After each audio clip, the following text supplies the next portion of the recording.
Summit ఉత్తమ ఫలితాలు ఇస్తుందని ఏపీ ప్రభుత్వం ఆశిస్తూ ఉంది. 2016 సమ్మిట్ కంటే కూడా 2017లో జరిగేటటువంటి సమ్మిట్ ద్వారా ఎక్కువ పెట్టుబడులను రాబట్టే అవకాశం ఉందని ప్రభుత్వ పెద్దలు చెప్తున్నారు. ప్రస్తుతం మనతో ప్రభుత్వ సలహాదారు పరకాల ప్రభాకర్ ఉన్నారు. సమ్మిట్ ఎలా జరుగుతోంది, డెలిగేట్స్ ఏమి కోరుకుంటున్నారు, రాష్ట్ర ప్రభుత్వం వాళ్ళని ఎలా సాటిస్ఫై చేయగలుగుతోంది, పెట్టుబడులకు సంబంధించి జరుగుతున్నటువంటి ఎంఓయూలు ఏ రకంగా ఉన్నాయి, మనం పరకాలతో మాట్లాడదాం. సార్ నమస్తే. వైజాగ్లో సెకండ్ సమ్మిట్, లాస్ట్ సమ్మిట్కి ఈ సమ్మిట్కి మీరు ఏం తేడా గమనించారు? ఈసారి సమ్మిట్ మీద మీ ఎక్స్పెక్టేషన్స్ ఏంటి, ఎలా ఉంది ఫీడ్బ్యాక్ ఎట్లా? గత సంవత్సరం మనం సుమారుగా 300 పైచిలకు ఒప్పందాలు చేసుకున్నాం. 4,75,000 కోట్ల రూపాయలు విలువైనటువంటి పెట్టుబడులు ప్రతిపాదనలు జరిగాయి. ఈ సంవత్సరం చూస్తే అంటే మొదటి రోజే మనం 128 ఒప్పందాలు చేసుకున్నాము. 4,25,000 కోట్ల రూపాయల విలువైనటువంటి ప్రతిపాదనలు వచ్చాయి. అంటే గత సంవత్సరం మొత్తం 4,75,000 అయితే ఈ సంవత్సరం మొదటి రోజే 4,25,000 కోట్లకు విలువైనటువంటి ప్రతిపాదనలు తీసుకొచ్చారు. ఇందులో గుణాత్మకమైనటువంటి మార్పు ఉంది. ఒకటి, విలువ, చాలా విలువైనటువంటి ఒప్పందాలు జరిగాయి. మనకి ప్రభుత్వ రంగ సంస్థలైనటువంటి ఓఎన్జీసీ ఇవన్నీ వాటి యొక్క విలువ తీసుకుంటే సుమారుగా 1,00,000 కోట్లు దాటేటటువంటి ప్రతిపాదనలు చేశారు. అంటే ఇందులో ఒక బలమైనటువంటి సంకేతం ఉంది. కేంద్ర ప్రభుత్వ సంస్థలు ఇంత విలువైనటువంటి ఒప్పందాలు చేసుకుని ఇంత విలువైనటువంటి పెట్టుబడులు ఇంత పెద్ద ఎత్తున తీసుకొస్తున్నారంటే కేంద్ర ప్రభుత్వం ఆంధ్రప్రదేశ్ రాష్ట్రాన్ని ఒక ప్రత్యేకమైనటువంటి దృష్టితో చూస్తోంది అని. ఇది ఒక పక్క అయితే, ఇక ప్రైవేటు రంగంలో భారతదేశంలోనూ విదేశాల నుంచి అనేక వందల మంది ప్రతినిధులు మనకి ఇక్కడికి వచ్చారు. మనకి సుమారుగా 12 దేశాల నుంచి వాణిజ్య శాఖ మంత్రులు వచ్చారు. అనేక మంది దౌత్యవేత్తలు వచ్చారు. వీరు కాకుండా 42 దేశాల నుంచి 300 పైచిలకు ప్రతినిధులు వచ్చారు విదేశాల నుంచి. ఇది ఒక ఎత్తు. మనకి 128 ఒప్పందాలకే 4,25,000 కోట్లు నిన్న చేసుకున్నాం. ఇవాళ ఈ సదస్సు పూర్తయ్యే సమయానికి సుమారుగా 10 లక్షలు, ఇంచుమించు 10 లక్షల కోట్ల వరకు మనకి ప్రతిపాదనలు వస్తాయి అనేటువంటి, లాస్ట్ ఇయర్తో పోల్చుకుంటే ఆల్మోస్ట్ డబల్ అయ్యే అవకాశం ఉంది. అంటే మేము ఈ సదస్సు ప్రారంభానికి ముందు మేము అనుకుంటున్నామంటే గత సంవత్సరం 4,75,000 కోట్లు వచ్చాయి, ఈసారి మేము 6 లక్షలు చేరుకుంటామేమో అని అనుకున్నాం. కానీ మా అంచనాలకి బాగా మించి మనకి ఇవాళ సుమారుగా 9 నుంచి 10 లక్షల కోట్ల రూపాయల ప్రతిపాదనలు మనకు వస్తున్నాయి. ఎందుకు వస్తున్నాయి అనేటువంటిది ప్రశ్న.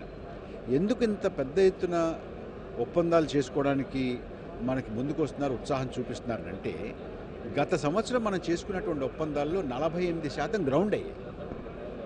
48% వివిధ దశల్లో గ్రౌండ్ అయి ఉన్నాయి. కొన్ని ఉత్పత్తి ప్రారంభించాయి, కొన్ని ట్రయల్ ప్రొడక్షన్ చేస్తున్నాయి, కొన్ని సివిల్ వర్క్స్ కన్స్ట్రక్షన్ మొదలైంది, కొన్ని శంకుస్థాపనలు, కొన్ని భూ కేటాయింపులు జరిగిపోయాయి. ఇది వివిధ దశల్లో ఉన్నాయి. కానీ ఎక్స్పాన్షన్కి వెళ్తున్నటువంటి కంపెనీలను కూడా మీరు కొత్తగా లెక్క చెబుతూ ఉన్నారు.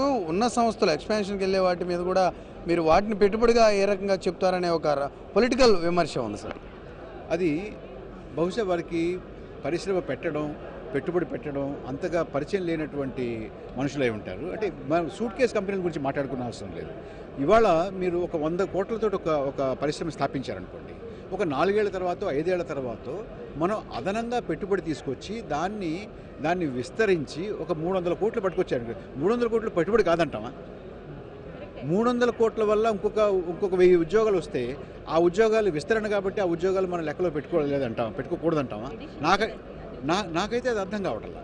అంటే ఈ 100 కోట్లతోటి నడిచేటటువంటి ఒక పరిశ్రమ ఈ రాష్ట్రంలో ఉన్నటువంటి పరిస్థితులు చూసి, ఈ రాష్ట్రం ఈజ్ ఆఫ్ డూయింగ్ బిజినెస్లో నెంబర్ 1 అయిందని చెప్పి, ఈ రాష్ట్రంలో విద్యుత్ కొరత లేదని, ఈ రాష్ట్రంలో నీటి కొరత లేదని, ఈ రాష్ట్రంలో అవినీతి లేదని, ఈ రాష్ట్రంలో నువ్వు పెట్టుబడి పెడతానని వస్తే నాకు ఏమి ఇస్తావు, నాకు షేర్లు ఇస్తావని అడిగేటువంటి నాయకత్వం కాదు, పారదర్శకంగా పనిచేస్తున్నటువంటి నాయకత్వం ఉంది. కాబట్టి ఈ 100 కోట్లతోటి మనం పరిమితం కాకుండా ఇంకొక 300 కోట్లు పట్టుకొస్తామని అంటే అది లెక్కలో తీసుకోవద్దంటే అది ఏ రకమైనటువంటి తర్కం అండి?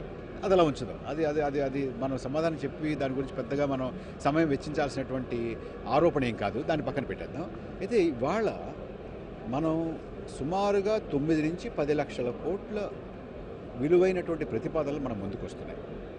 ఎందుకు వస్తున్నాయంటే 48% మనకు గత సంవత్సరం వచ్చినటువంటి ప్రతిపాదనలు గ్రౌండ్ అయ్యాయి కాబట్టి. మరి ఏ రకంగా అయ్యాయి? 10 నుండి 15% కూడా గ్రౌండ్ అవ్వటం అనేది సాధ్యం కాదు అని మామూలుగా చెప్తుంటారు సమ్మిట్కి సంబంధించి. కానీ ఇక్కడ ఏంటి మీ స్ట్రాటజీ ఏ రకంగా పనిచేశారు? ఎలా సాధ్యమైంది? ఎలా సాధ్యమైందంటే ప్రతిపాదన తీసుకొచ్చినటువంటి వారు, ఎంఓయూ చేసుకుంటున్నటువంటి వారు కేవలం ఊరికే ఎంఓయూ చేసి వెళ్ళిపోయేటువంటి ఉద్దేశంతో ఉంటే మాత్రం అది అది అది అది పక్కన పెడదామండి. కానీ మీరు ఎంఓయూ చేసుకునే దగ్గర నుంచి మా పరిశ్రమల శాఖ, మా పర్యాటక శాఖ, మా విద్యాశాఖ, లేకపోతే మా ఫుడ్ ప్రాసెసింగ్ శాఖ, వీరందరూ కూడా చేసుకున్నటువంటి వాళ్ళని ప్రతిరోజు ఫోన్ చేసి మీరు ఎంఓయూ చేసుకున్నారు, మీకు ఏం కావాలి, మీకు అడిగినటువంటి సదుపాయాలు ఏమిటి, మేము ఇంత భూమి అడిగాము, ఇంత భూమి మేము ఇస్తాం, ఎక్కడ కావాలి మీకు అని వెంటనే ఫాలో అప్ చేసి వారికి ఏదైనా చిన్న చితక సమస్యలు ఉంటే ఆ సమస్యల్ని పరిష్కారం చేసి, వారికి ఏమైనా అవరోధాలు అడ్డంకులు ఉంటే వాటిని పరిష్కారం చేసి, మేము చాలా క్లోజ్గా మేము అనుమతుల విషయంలో మేము చాలా తొందరగా అనుమతులు ఇస్తాం. మీ అందరికీ తెలుసు 21 days 21 రోజుల్లో మేము అనుమతులు ఇస్తాం. రెండవది, ఈజ్ ఆఫ్ డూయింగ్ బిజినెస్లో మాకు 1వ నెంబర్ ర్యాంక్ ఎందుకు వచ్చిందనంటే, ఎవరైనా ఒక పరిశ్రమ, ఒక వ్యాపారం పెట్టడానికి వారు కరెంటు కనెక్షన్కి పర్మిషన్ అడిగారు అనుకోండి, మేము తొందరగా ఇస్తాం. వారు భూమి అడిగారు అనుకోండి, తొందరగా ఇస్తాం, వెంటనే ఇచ్చేస్తాం. ఇట్లాగా వారికి కావాల్సినటువంటి అన్ని సదుపాయాలని మేము ఇస్తున్నాం కాబట్టి ఇది సాధ్యమైంది. మీరు వైబ్రెంట్ గుజరాత్ చూద్దాం. వైబ్రెంట్ గుజరాత్ ఒక దశాబ్దానికి పైగా వారు వైబ్రెంట్ గుజరాత్ చేస్తున్నారు వాళ్ళు. కానీ centre for monitoring of Indian economy, CMI, చాలా ప్రతిష్టాత్మకమైనటువంటి ఆర్థిక విశ్లేషణ చేసేటటువంటి ఒక సంస్థ.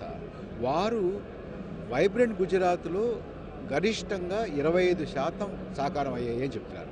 వారికి 25% సాకారం అయితే మనకు 48% సాకారం అయ్యాయంటే ఈ రాష్ట్రంలో ఉన్నటువంటి పెట్టుబడుల అనుకూల వాతావరణం ఎలా ఉందో ఒకసారి మీకు తెలుస్తుంది. ఇంకొక మాట చెప్తాను. గత సంవత్సరం కూడా మీరు వచ్చారు, ఈ సంవత్సరం చూస్తున్నారు. గత సంవత్సరానికి ఈ సంవత్సరానికి ఎంత ఎంత ఎంత హోప్తో ఉన్నారో, ఎంత ఎక్సైట్మెంట్తో ఉన్నారో ఇక్కడికి వచ్చినటువంటి, ఎంత వైబ్రెంట్గా ఉందో మీరు చూడండి. ఇంకొకటి, గత సంవత్సరం 300 పైచిలుకు ఒప్పందాల విలువ 4,75,000 కోట్లు అయితే కేవలం నిన్న మాత్రమే జరిగినట్టు 128కి 4,25,000 కోట్ల విలువ ప్రతిపాదనలు. అంటే ఒకటి, ప్రతిపాదనలో ఎంఓయూల సంఖ్య, ఒక్కొక్క ప్రతిపాదన, ఒక్కొక్క ఎంఓయూకి దాని విలువ చాలా పెరిగింది ఇదివరకు ఇప్పటికీ. ఇందులో ప్రభుత్వ రంగ సంస్థకు సంబంధించిందే 1,00,000 కోట్ల వరకు ఉంది ఓఎన్జీసీ. నేను అది కూడా చెప్పాను.